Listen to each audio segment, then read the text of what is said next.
నమస్కారం ఘంటారావానికి స్వాగతం. ముందుగా ప్రధానాంశాలు. సీఎం రేవంత్ రెడ్డి మంత్రి శ్రీధర్ను కలిసిన ఎంఆర్ ప్రతినిధులు పెండింగ్ ప్రాజెక్టుల వివాదాలను పరిష్కరించాలని విజ్ఞప్తి.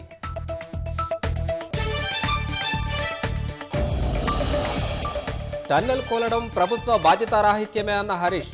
ఘటన జరిగి 6 రోజులైనా పురోగతి లేదని మండిపాటు.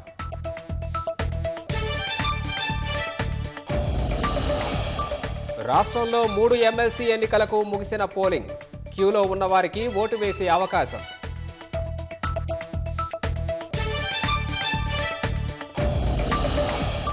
బీజేపీ బోగస్ ఓటర్లను నమోదు చేస్తోందన్న మమత. తొలగించకుంటే ఆందోళనకు దిగుతామని హెచ్చరిక.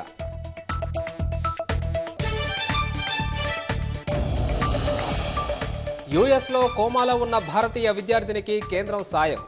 తండ్రి విజ్ఞప్తితో విదేశాంగ శాఖ సంప్రదింపులు.